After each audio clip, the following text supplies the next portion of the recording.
은혜 받으실 말씀을 봉독해 드리겠습니다. 창세기 4장 10절부터 13절 말씀입니다. 가라사대 내가 무엇을 하였느냐? 내 아우의 핏소리가 땅에서부터 내게로 호소하느니라. 땅이 그 입을 벌려 내 손에서부터 내 아우의 피를 받았은즉 내가 땅에서 저주를 받으리니 내가 밭가라도 땅이 다시는 그 효력을 내게 주지 아니할 것이요 너는 땅에서 피하여 유리하는 자가 되리라. 가인이 여호와께 구하되 내 죄벌이 너무 중하여 견딜 수 없나이다. 아멘. 샬롬 성가대와 니시 오케스트라의 찬양과 연주가 있겠습니다.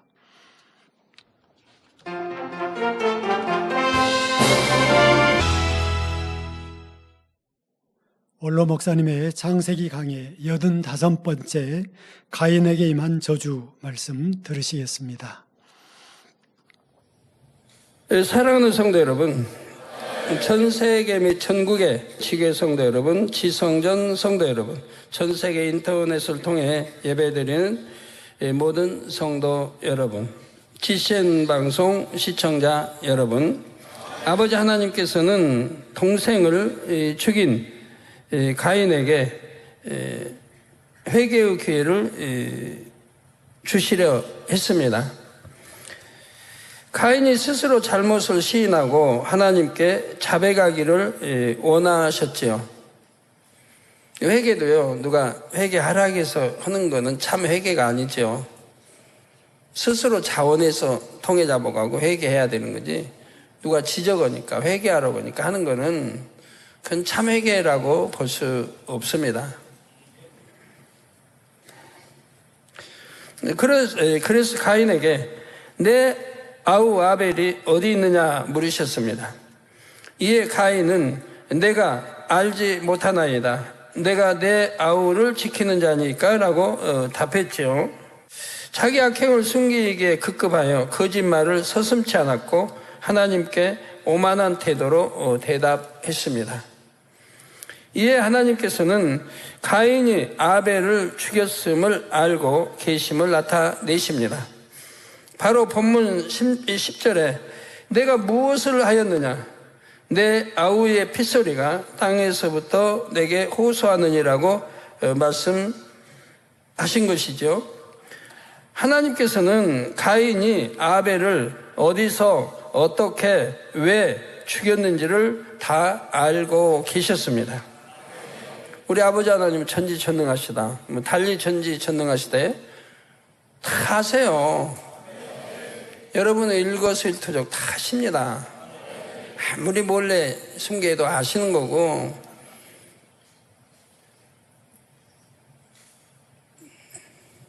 그래서 요나가 다시스로의 도망에서 배 밑창에 아무리 숨어 있어도 그 밑에 가서 잠을 자도 하나님은 다 찾아내시잖아요.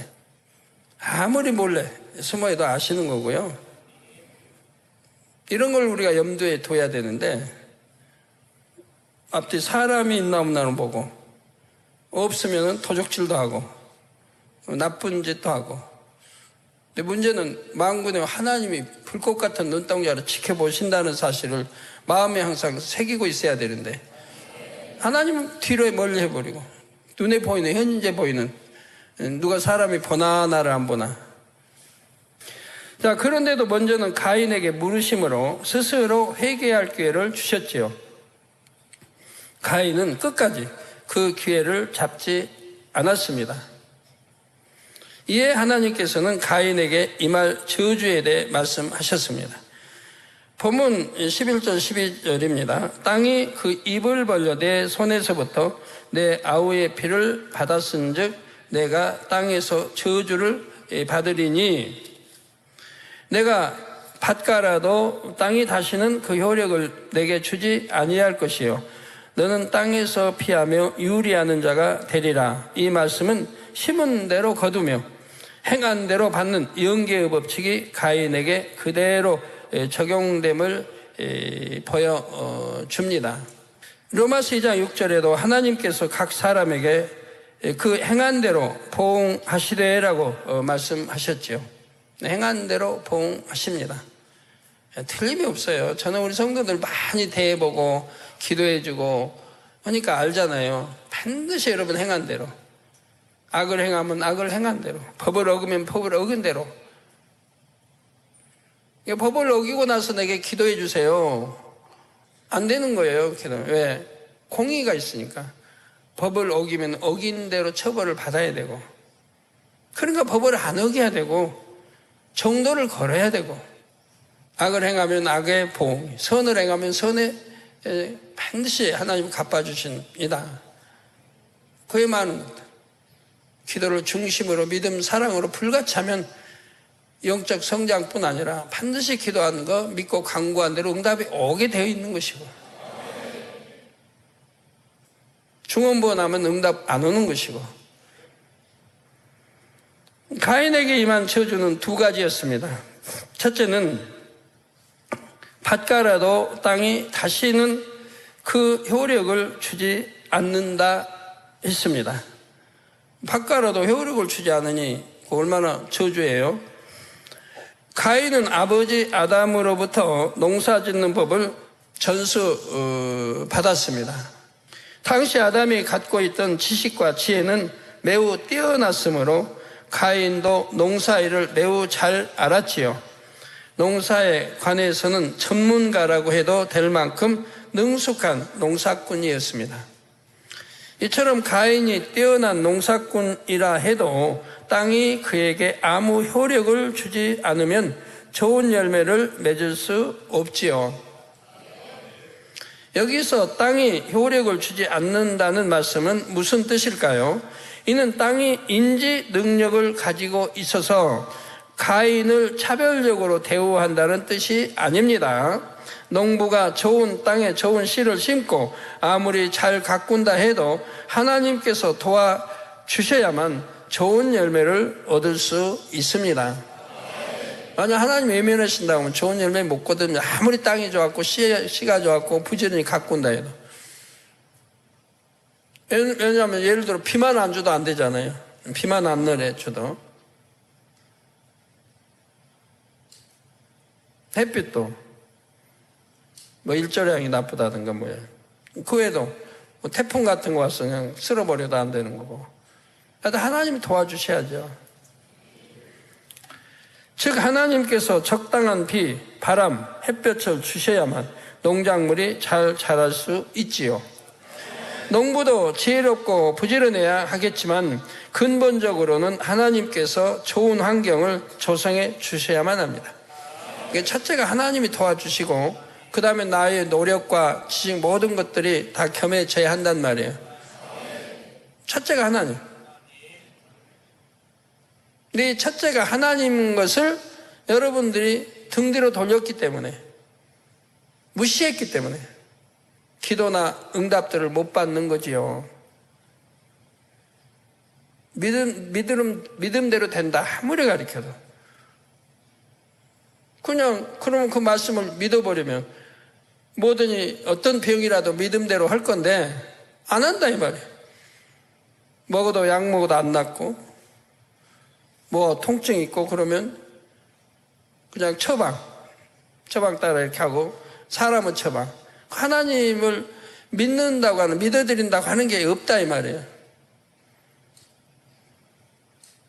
정말 하나님 믿는다고 하면 하나님께 맡기는 거예요. 성경도 그러잖아요. 왕도 정말 하나님을 믿어드렸다면 의원들에게 가지 않았을 텐데 의원들에게 다 처방을 요구했단 말이에요. 근데 안 나았다 이 말이에요. 결국은 죽었더라. 하나님 말씀하잖아요. 하나님께 의뢰하지 않고 의원들에게 했기 때문에 결국은 죽었다. 이게 하나님께 의뢰해야 될 걸 말씀해요. 이게 믿음인 거예요. 이게 참 믿음, 참 마음, 참 믿음, 참 마음을 가졌으니까, 진리, 영의 마음이니까 참 온전한 믿음이 오는 거예요. 히브리 10장에 참 마음과 온전한 믿음. 이게 온전한 믿음인 거예요. 참 마음이 되면 온전한 믿음이 되는 거예요. 거짓이 없어요, 내 안에. 믿습니다 그러면 거짓이 아니에요. 참인 거예요. 믿습니다고 해보다가 안 되면 세상 의뢰한다. 이건 이제 거짓의 마음이잖아요. 안 되면 의뢰한다. 그러나 참 믿음은 안 돼도 아버지 앞에 의뢰하고, 돼도 의뢰, 안 돼도 의뢰하고, 하여튼 아버지 앞에다 맡긴다. 끝까지. 그래서 농부도 지혜롭고 부지런해야겠지만 근본적으로 하나님께서 좋은 환경을 조성해 주셔야만 합니다. 그런데 가인은 이제 자신의 악행에 대한 보응을 공의에 따라 받아야 하지요. 만일 하나님께서 계속해서 가인에게 농사 짓기에 좋은 환경들을 조성해 주신다면 이는 공의에 어긋나는 일입니다. 따라서 이제는 하나님께서 가인의 농작물을 자연재해나 병충해로부터 지켜주실 수가 없습니다. 그 결과 가인이 아무리 지혜를 총동원하여 농사일을 한다 해도 자기 능력으로 좋은 열매를 거두지 못하게 되었지요. 즉 하나님의 은혜 안에 지킴받지 못함으로 풍부하고 윤택한 삶을 살지 못하게 된 것입니다. 이처럼 땅이 효력을 주지 않는다는 말씀에는 하나님의 은혜가 삶의 터전에서 떠남으로 윤택한 삶을 살지 못하게 된다는 의미가 담겨 있습니다. 가인이 범죄하기 전에는 땅으로부터 효력을 얻었습니다. 농사가 잘 되어 풍족한 결실을 거뒀고 윤택한 삶을 누렸지요. 누구든지 하나님의 말씀대로 순종하면 하나님의 인도와 보호를 받을 수 있습니다. 삶의 터전에서 열매를 풍성히 거둘 수가 있습니다. 성경에서 한 예를 말씀드리겠습니다. 창세기 26장에 보면 이삭이 흉년을 피해 거주지를 옮기는 장면이 나옵니다. 그때 하나님께서 이삭에게 나타나셔서 2절, 4절에 애굽으로 내려가지 말고 내가 내게 지시하는 땅에 거하라. 이 땅에 유하면 내가 너와 함께 있어 내게 복을 주고 내가 이 모든 땅을 너와 내 자손에게 주리라. 내가 내 아비 아브라함에게 맹세한 것을 이루어 내 자손을 하늘의 별과 같이 번성케 하며 이 모든 땅을 내 자손에게 주리니 내 자손을 인하여 천하 만민이 복을 받으리라고 말씀하십니다. 하나님께서는 아브라함에게 약속의 땅으로 주신 지역에 이삭이 머물러 살기를 바라셨습니다. 하나님 말씀했으면 그걸 명심했다가 그대로 지켜야 되는 거라 이 말이에요. 세월이 아무리 흘러도 지켜야 된다 이 말이에요. 잠시 흉년이 들었다 하여 하나님께서 주신 땅을 버리고 떠난다면 이는 하나님의 약속을 믿지 않는다는 증거이지요. 이삭은 하나님을 믿음으로 그 말씀에 그대로 순종했습니다.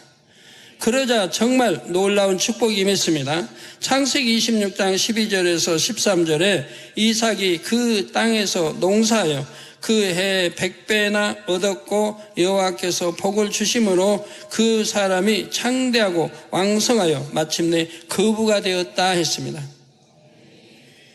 이처럼 누구나 하나님의 말씀에 순종하면 땅이 효력을 그 사람에게 내어줍니다.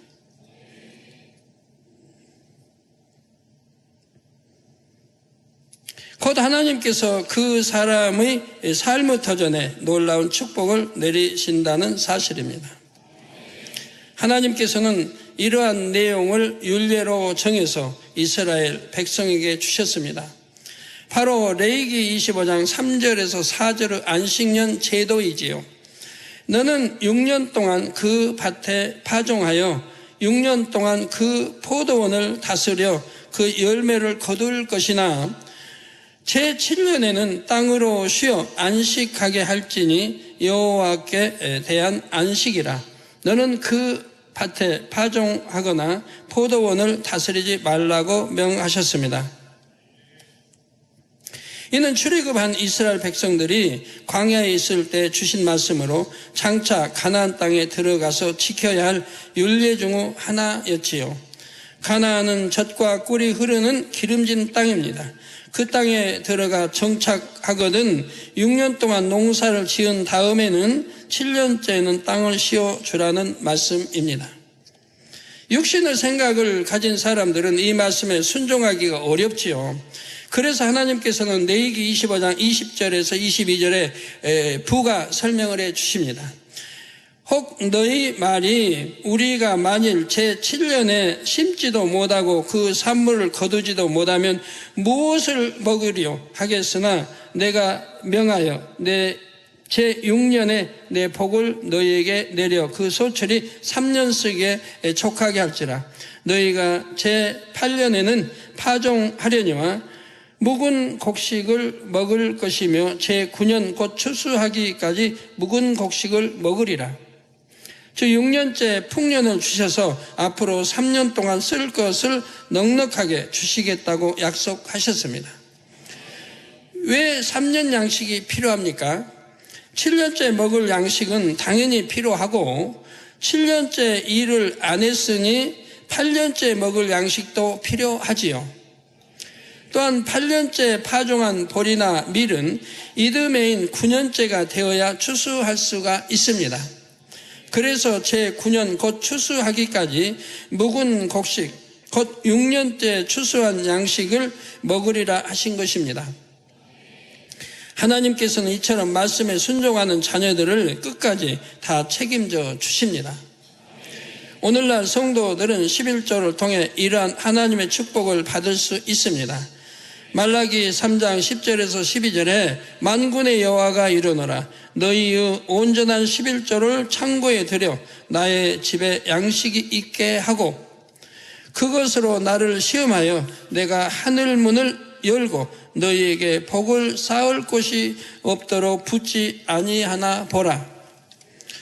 만군의 여호와가 이르노라 내가 너희를 위하여 황충을 금하여 너희 토지 소산을 멸하지 않게 하며 너희 밭에 포도나무의 과실로 기한전에 떨어지지 않게 하리니 너희 땅이 아름다워짐으로 열방이 너희를 복되다 하리라. 만군의 여호와의 말이니라 말씀하셨지요.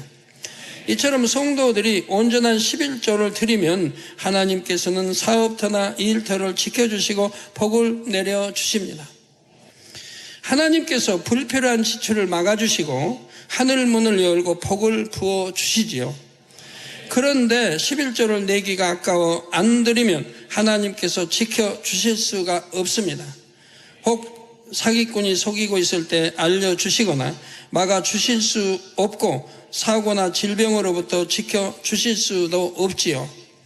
결과적으로 11조에 해당하는 액수보다 훨씬 큰 금액을 손해보는 일이 생깁니다. 이 또한 땅으로부터 그 효력을 얻지 못하는 것이죠.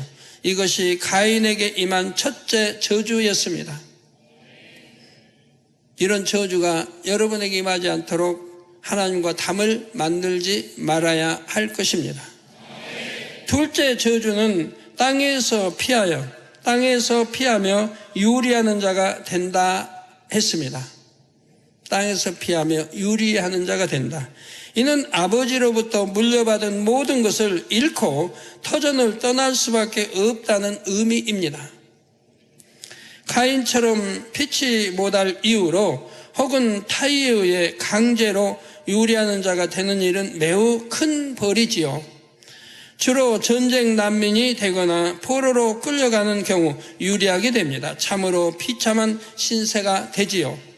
그래서 열왕기하 20장 21장 8절에 보면 만일 이스라엘이 나의 모든 명령과 나의 종 모세의 명한 모든 율법을 지켜 행하면 내가 그들의 발로 다시는 그 열조에게 준 땅에서 떠나 유리하지 않게 하리라 했습니다. 하나님 말씀대로 살면, 하나님 계명 지켜 살면, 그런데 이어지는 다음 구절에서 남유다의 므낫세 왕이 저지른 악행이 나옵니다. 므낫세는 우상 숭배를 너무 심하게 했는데 심지어 자식들을 불에 태워 제사 지내기까지 했지요. 왕이 이렇게 하자 온 나라가 우상 숭배에 빠져들었습니다. 이에 대해 역대하 33장 9절에 유다와 예루살렘 거민이 므낫세의 꾀임을 받고 악을 행한 것이 여호와께서 이스라엘 자손 앞에서 멸하신 열방보다 더욱 심하였더라 했습니다. 또한 므낫세는 무죄한 자의 피를 심히 많이 흘렸지요. 바로 하나님께서 보내신 선지자들을 핍박하고 죽이기도 했던 것입니다. 전승에 의하면 이사야 선지자도 이 므낫세 앞에 의해 톱으로 켜는 끔찍한 형법으로 처형당했다고 하지요. 이에 하나님께서 므낫세를 심판하십니다. 역대하 33장 11절에 여호와께서 아수르 왕의 군대 장관들로 와서 치게 하시매 저희가 므낫세를 사로잡고 쇠사슬로 결박하여 바벨론으로 끌어간지라 했습니다. 북이스라엘을 멸망시켰던 아수르 대군이 이번에 유다를 공격한 것입니다. 하나님께서 보호막을 완전히 거두어 버리시니 예루살렘은 쉽게 함락되었고 므낫세는 쇠사슬에 묶인 채 바벨론으로 끌려갔지요. 한 나라의 왕이 적국의 포로로 끌려갔으니 그곳에서 얼마나 치욕스러운 수모를 당했을까요? 므낫세는 그제서야 정신을 차립니다. 역대하 33장 12절 13절에 저가 환난을 당하여 그 하나님 여호와께 간구하고 그 열조의 하나님 앞에 크게 겸비하여 기도한 고로 하나님이 그 기도를 받으시며 그 간구를 들으시사 저로 예루살렘에 돌아와서 다시 왕위에 거하게 하심에 므낫세가 그제야 여호와께서 하나님이신 줄을 알았더라고 합니다. 므낫세는 이후 새로운 사람이 됐지요. 예루살렘에서 모든 우상을 제거하라는 명을 내렸고 여호와의 단을 보수하게 했습니다. 성도 여러분, 지금까지 하나님께서 가인에게 내리신 두 가지 벌을 말씀드렸습니다. 심은 대로 거두고 행한 대로 받는 이 영계의 법칙은 정확합니다. 그래서 믿음과 선과 사랑과 의를 심으면 반드시 복이 임하죠. 저 그런 책자들을 보시면 선을 행한 사람은 반드시 복을 받습니다. 사랑과 의를 지킨 사람은 후대에서도 칭송을 받고 그 후대 이렇게 받아가는 걸 봐요. 반대로 악과 죄를 심으면 질병, 사고 등의 시험 환난이 옵니다. 갈라디아 6장 8절에도 자기의 육체를 위하여 심은 자는 육체로부터 썩어진 것을 거두고 성령을 위하여 심는 자는 성령으로부터 영생을 거두리라 말씀했습니다. 따라서 혹 어떤 문제나 어려움이 생긴다면 그 원인은 어디서 찾아야 할까요? 먼저 내가 혹여 하나님 앞에 악과 죄를 심지 않았나 살펴야 합니다. 한편 나는 선과 사랑을 심었는데도 열매가 나타나지 않아요 라고 생각하시는 분이 계십니까? 예를 들어 물질을 많이 심었는데도 물질 축복을 받지 못하거나 하나님 앞에 충성한다고 했는데도 범사의 형통함을 받지 못합니다. 이런 경우들이 있다면 먼저 자신과 하나님과의 사이에 죄의 담이 있는지를 돌아보아야 하지요. 죄의 담이 있는 한은 축복이 임하지 않기 때문입니다. 심한 육체의 일을 행한 경우에는 회개했다 해도 보응이 따릅니다. 이렇게 죄에 대한 보응을 받는 동안에는 축복이 유보됩니다. 여러분은 심은 대로 행한 대로 심으면 반드시 거둡니다. 축복 주십니다. 그러나 축복의 때가 예를 들어 하나님과 죄의 담이 있어 이걸 헐지 않으면 이게 더운 사망에 이른 죄를 말해요. 그렇지 않으면 가벼운 걸 말하는 게 아니라 사망에 이른 죄를 지었다. 그럼 이 죄의 담을 헐어야 그 다음에 심은 것도 축복이 가는 것이라 이 말이에요. 그러지 않은 이상은 하나님이 축복해 주실 수가 없다 이 말입니다. 본인은 열심히 심는다고 하는데도 심은 대로 열매를 거두지 못하고 축복 기도를 받아도 축복이 임하지 않지요. 이런 경우 그 죄악의 형벌을 순히 받으면 결국 하나님께서 긍휼히 여겨주십니다. 다윗이 이제 범죄했을 때 선지자의 권면을 듣습니다. 그 다음 어떻게 행동합니까? 그 많은 그런 징계, 그런 시험 환난을 다 겸허히 받지 않습니까? 원망합니까? 불평합니까? 아니잖아요. 너무 죄송스러운데 하나님 앞에도 겸허하게 다 받잖아요. 백성이 욕을 한다 해도 억울하게 참 사흘 피 흘린 적도 없는데 억울하게 욕을 한다 할지라도 다 받잖아요. 따지고 하지도 않고. 레위기 26장에 이에 대한 말씀이 나오죠. 이스라엘 나라가 망하여 백성들이 열방으로 흩어져서 땅에 유리하는 자가 되었을 때라도 이 말씀을 기억하라 하셨습니다. 그래서 여러분 말씀 암송이 중요한 거예요. 그 말씀이 내 마음에 있을 때 어떤 시험하려니 왔을 때 기도하면 그 말씀으로 깨우쳐 주신다 이 말이에요. 깨우쳐 주시면 즉시 순종해야 된다 이 말이에요. 깨우쳐 주시고 또 단에서 수없이 지적하고 해도 순종하지 않을 때 계속 연단을 받아갈 수밖에 없는 거죠. 하나님은 사랑이시라 금방 사망으로 역사하지는 않습니다. 오랫동안 인내하시고 참으시는 경우도 있고 어떤 사람은 바로 징계하시기도 하고 그 사람에 따라 이렇게 다르죠. 아버지 이제 섭리와 뜻이 있어서 이렇게 하는 거 봅니다. 40장 2절에 보면 그들이 자기 죄와 그 열조의 죄와 및 그들이 나를 거스린 허물을 자복하고 또 자기들이 나를 대항하였으므로 나도 그들을 대항하여 그 대적의 땅으로 끌어갔음을 깨닫고 그 할례 받지 아니한 마음이 낮아져서 그 죄악의 형벌을 순히 받으면 내가 야곱과 맺은 내 언약과 이삭과 맺은 내 언약을 생각하며 아브라함과 맺은 내 언약을 생각하고 그 땅을 권고하리라 말씀하셨지요. 또한 44절에도 그런즉 그들이 대적의 땅에 거할 때 내가 실어버리지 아니하며 미워하지 아니하며 아주 멸하지 아니하여 나의 그들과 세운 언약을 폐하지 아니하리니 나는 여호와 그들의 하나님이 됨이라 하셨습니다. 아무리 큰 죄를 지었다 해도 그로 인해 마음을 낮추고 형벌을 순히 받으면 우리 하나님께서는 그를 싫어하지도 미워하지도 않으십니다.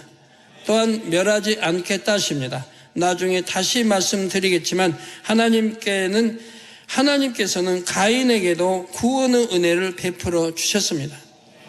우리 아버지 하나님은 사랑이십니다. 한 사람도 멸망당하기를 원치 않으시고 모든 사람이 구원에 이르기를 원하시지요. 이러한 사랑 가운데 계속해서 가인에게도 회개의 기회를 주셨습니다. 가인은 하나님께서 자신의 악행을 드러내시고 그로 인해 임할 형벌을 말씀하시자 두려움을 느낍니다. 그리고 비로소 회개하는 자세를 보이지요.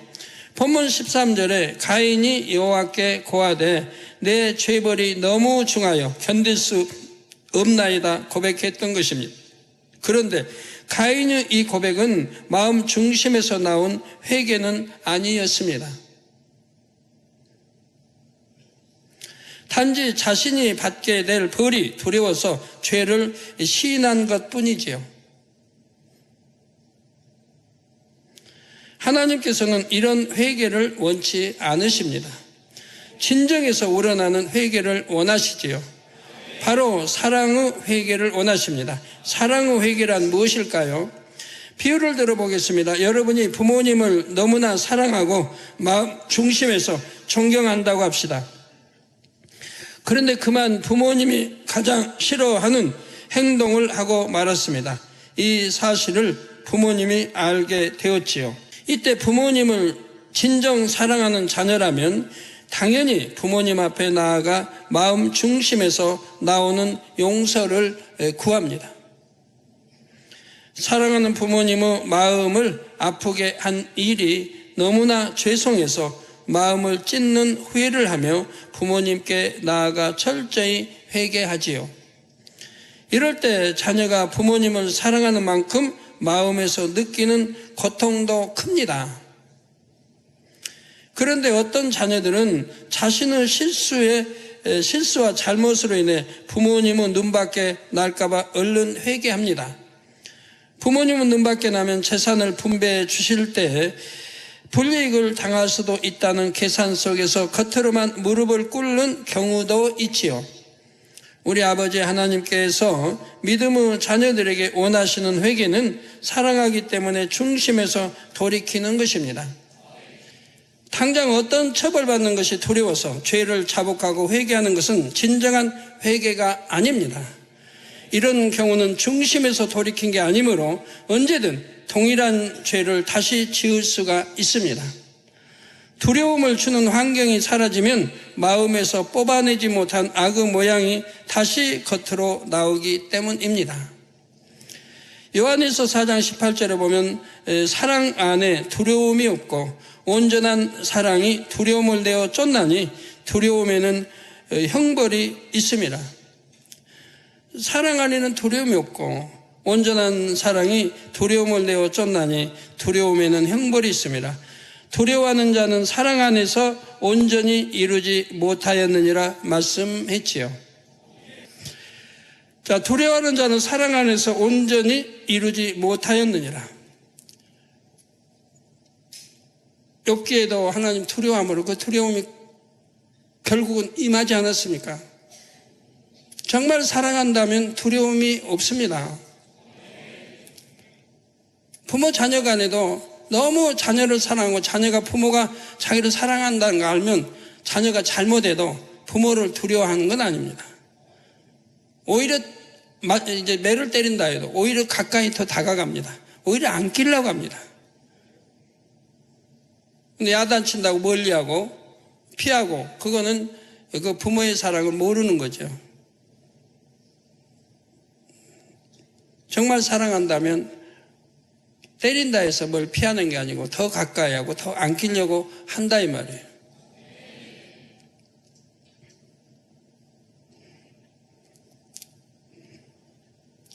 형벌이 두려워서 억지로 계명을 지키는 사람은 하나님을 사랑한다 할 수 없습니다. 그걸 어찌 사랑이라고 하겠습니까? 형벌이 두렵기 때문에 지키는 것인데 내 마음 중심에서 우러나오는 그런 지킴이 돼야 하고 순종이 돼야 되죠. 사랑하기 때문에 계명을 지키는 것이 참이지요. 억지로 지키고 지켜야 되는 게 지키고 두려워서 지키고 무서워서 지키고 그게 아니라 내가 하나님을 사랑하기 때문에 마음에서 우러나는 계명을 지키는 이것이 참인 것이라 이 말이에요.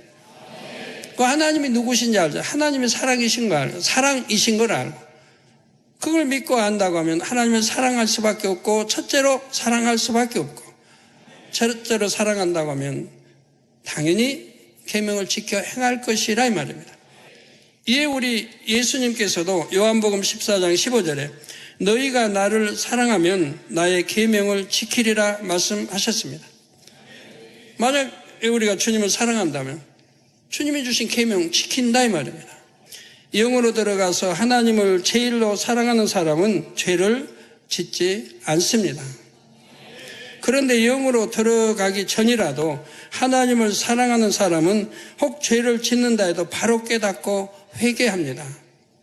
내가 왜 아버지 하나님의 마음을 아프게 했을까 하고 두고두고 후회하며 다시는 그런 죄를 짓지 않기 위해 근신하며 살지요. 이러한 사랑의 회개를 했던 대표적인 인물로 다윗을 들 수 있습니다. 다윗이 밧세바를 취하고 그의 남편 우리야를 쾌계로 죽인 일에 대해 하나님께 책망을 받은 일이 있었지요. 그때 다윗은 이유나 핑계를 대지 않고 즉시로 회개했습니다. 당시 다윗의 심정이 시편 51편에 잘 나옵니다. 그 중에서 일부만 살펴보겠습니다. 먼저 1절에 3절에 하나님이요 주의 인자를 쫓아 나를 긍휼히 여기시며 주의 많은 자비를 쫓아 내 죄가를 도말하소서. 나의 죄악을 맑게 씻기시며 나의 죄를 깨끗이 제하소서. 대저 나는 내 죄가를 아오니 내 죄가 항상 내 앞에 있나이다 했지요. 자신의 죄를 솔직히 인정하며 죄사함을 구하고 있습니다.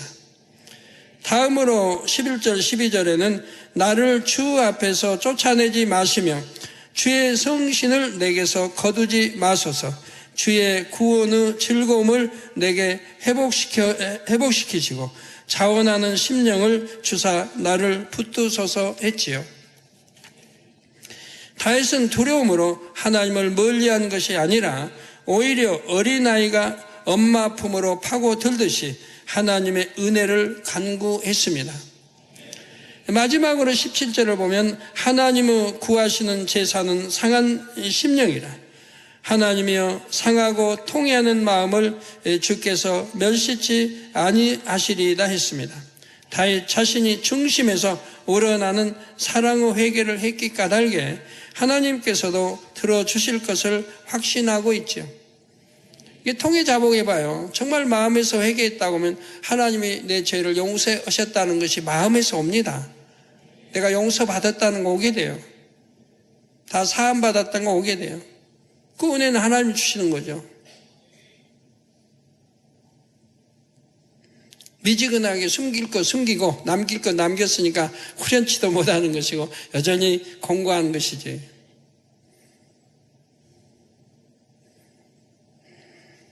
우리 아버지 하나님께서 원하시는 회개가 바로 이런 사랑의 회개, 진정한 회개입니다. 당장 상황을 모면하기 위해 입술로만 잘못했습니다 하고 중심에서 돌이키지 않는 것은 진정한 회개가 아니지요. 사람은 속일 수 있을지라도 하나님은 속일 수 없습니다. 원수마귀 사단도 유구 사람에 대해서 어떤 죄를 지었는지를 속속들이 알지요.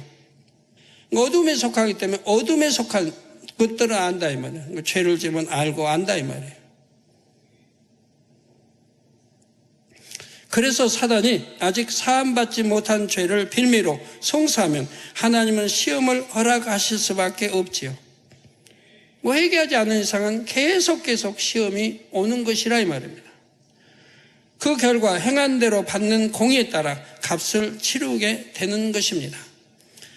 가인도 중심에서 진정으로 회개하지 않으므로 범죄에 대한 값을 치르게 되지요. 이에 대해서는 다음 시간에 이어 말씀드리겠습니다. 결론을 말씀드립니다. 사랑하는 성도 여러분, 이 시간은 하나님께서 가인에게 내린 두 가지 저주와 그에 대한 가인의 반응을 말씀드렸습니다. 우리 아버지 하나님은 사랑이십니다. 행한 대로 갚아주시는 하나님의 공의도 결국은 하나님의 사랑에서 비롯된 것이지요. 공의가 결여된 사랑은 한편으로 치우치기 쉽게 온전하지 않습니다. 그러므로 성도님들은 어떤 상황에서도 하나님의 사랑의 끈을 붙잡으시기 바랍니다. 시편 73편 28절에 하나님께 가까이 함이 내게 복이라. 내가 주 여호와를 나의 피난처로 삼아 주의 모든 행사를 전파하리로다 했지요. 하리이다. 혹 여러분이 연단 중에 있을지라도 시험을 당해 곤란 중에 있을지라도 하나님을 더욱 가까이 하시기를 바랍니다. 좋으신 우리 아버지 하나님을 여러분의 피난처로 삼으시기 바랍니다. 그래서 아버지 하나님의 사랑 가운데 능히 모든 연단을 통과하심으로 정금 같은 믿음을 갖게 되시기를 주님의 이름으로 축원합니다. 들으신 말씀을 생각하며 기도하겠습니다. 할렐루야. 사랑의 아버지 하나님, 그 크신 은혜와 사랑을 감사합니다. 오늘 또 우리 원로 목사님을 통해 들은 귀한 말씀 마음 깊이 새기고 이제 2026년 새해 과연 이 말씀과 같이 또 순종함으로 행할 수 있는 우리 모두가 되기를 원합니다. 아버지 하나님은 가인과 같이 저주받는 삶이 아니라 날마다 영혼이 잘됨같이 범사가 잘되며 강건함의 복을, 진정한 복을 받아갈 수 있는 우리 모든 만민의 성도님들이 다 되게 하여 주시옵소서. 감사드립니다. 우리 주 예수 그리스도 이름으로 기도하옵나이다. 아멘. 영상을 통해 원로 목사님의 환자를 위한 기도를 받으실 때 아픈 곳이나 연약한 곳에 손을 얹고 기도받으시고 아프지 않은 분들은 가슴에 손을 얹고 마음의 소원을 위해 믿음으로 기도받으시기 바랍니다. 할렐루야. 전능하신 사랑의 아버지 하나님, 이 시간 기도받는 모든 성도님들 위해 안수하여 주옵소서. GCN과 인터넷과 화상을 통해 기도받는 지교회와 지성전 그리고 전 세계 하나님의 자녀들 위에도 시공간을 초월하여 역사하여 주시기를 원합니다. 믿어지는 믿음을 주시고 부정적인 생각과 의심의 세력을 물리쳐 주옵시며 모든 시험 환난도 물리쳐 주옵소서. 머리부터 발끝까지 오장육부 뼈 마디마디 온몸의 신경 조직 세포 등 아픈 곳마다 성령의 불로 태우시고 근본의 빛으로 역사하여 주옵소서. 예수 그리스도의 이름으로 명하노니 원수마귀 사단 모든 질병 균 연약함아 물러가라. 빛이 여임하라. 모든 불치 난치병도 성령의 불로 태워 깨끗하게 역사하여 주옵소서. 말라리아를 비롯한 모든 풍토병도 물리쳐 주옵소서. 감기, 기침, 열, 몸살, 독감 등 각종 유행성 질병도 다 물러가라. 어떠한 유행성 질병 균도 틈타지 않게 지켜 주옵소서. 위암, 폐암, 간암, 유방암, 자궁암, 대장암, 피부암 등 각종 암과 에이즈, 백혈병, 뇌졸중, 고혈압, 저혈압, 심장병, 폐병, 위장병, 당뇨, 부인병, 피부병, 갑상선 질환과 모든 염증도 깨끗게 하여 주옵소서. 소아마비, 중풍, 관절염, 디스크도 온전케 하여 주옵소서. 요통, 두통, 신경통을 비롯한 모든 통증은 사라질지어다. 간질, 자폐증, 우울증, 조울증, 노이로제 등 모든 정신질환도 물러가라. 모든 마비된 것도 풀어지고 일어나 걷고 뛸지어다. 눈도 잘 보이게 하옵시고 귀도 잘 들리게 하여 주옵소서. 소경은 눈을 뜨고 기머거리는 들으며 벙어리는 말할지어다. 각종 사고, 후유증도 깨끗게 하시고 부러진 뼈도 붙여 주옵소서. 화상 입은 것도 온전케 하옵소서. 화기야 물러가라. 열도 물러가라. 아버지 흉터도 나지 않게 역사해 주시기를 원합니다. 마약을 비롯하여 각종 약물과 독극물 중독도 깨끗함을 입을지어다. 죽은 신경과 세포가 살아나며 죽은 자도 살아나게 하여 주옵소서. 잉태의 축복도 주시기를 원합니다. 잉태 축복을 받으라. 예수 그리스도의 이름으로 명하노니 원수마귀 사단아 하늘 공중 곳에 잡은 악의 영들아 물러가라. 그의 사자들도 물러갈지니라. 이 땅의 악한 영, 더러운 영, 거짓되고 간사한 영, 이간질하고 미혹하는 모든 어둠들은 물러가라. 모든 흉악의 결박을 풀고 어둠아 물러가라. 빛이 여임하라. 아버지 하나님, 부르짖어 기도할 수 있는 능력을 주시고 죄를 버리고 성결될 수 있는 능력을 주옵소서. 영혼이 잘됨같이 범사에 잘되게 하시고 가정의 복음화도 이루어 주시기를 원합니다. 한 주간도 모든 사고와 재앙으로부터 지켜주시고 불통이 없는 형통한 삶을 살 수 있도록 축복해 주옵소서. 성령의 불담으로 천군 천사와 주님의 불꽃 같은 눈동자로 모든 하나님의 자녀들과 가정, 일터, 사업터를 지켜주시기를 원합니다. 학생들에게 지와 명철을 더하시고 공부도 할 수 있는 뜨거운 마음과 열정도 더하여 주옵소서. 마음과 생각을 세상에 빼앗기지 않도록 지키시고 하나님을 뜨겁게 사랑하는 학생들로 축복하여 주옵소서. 하나님의 자녀들이 먹으나 마시나 입으나 무엇을 하든지 하나님 앞에 영광 돌리는 삶이 되게 축복하여 주시기를 원합니다. 나는 하나님을 만났노라, 체험했노라, 응답 받았노라, 축복 받았노라, 간증하는 입술이 되게 역사하여 주옵소서. 아버지 하나님 감사합니다. 홀로 영광 받으옵소서. 우리 주 예수 그리스도의 이름으로 기도하옵나이다. 아멘.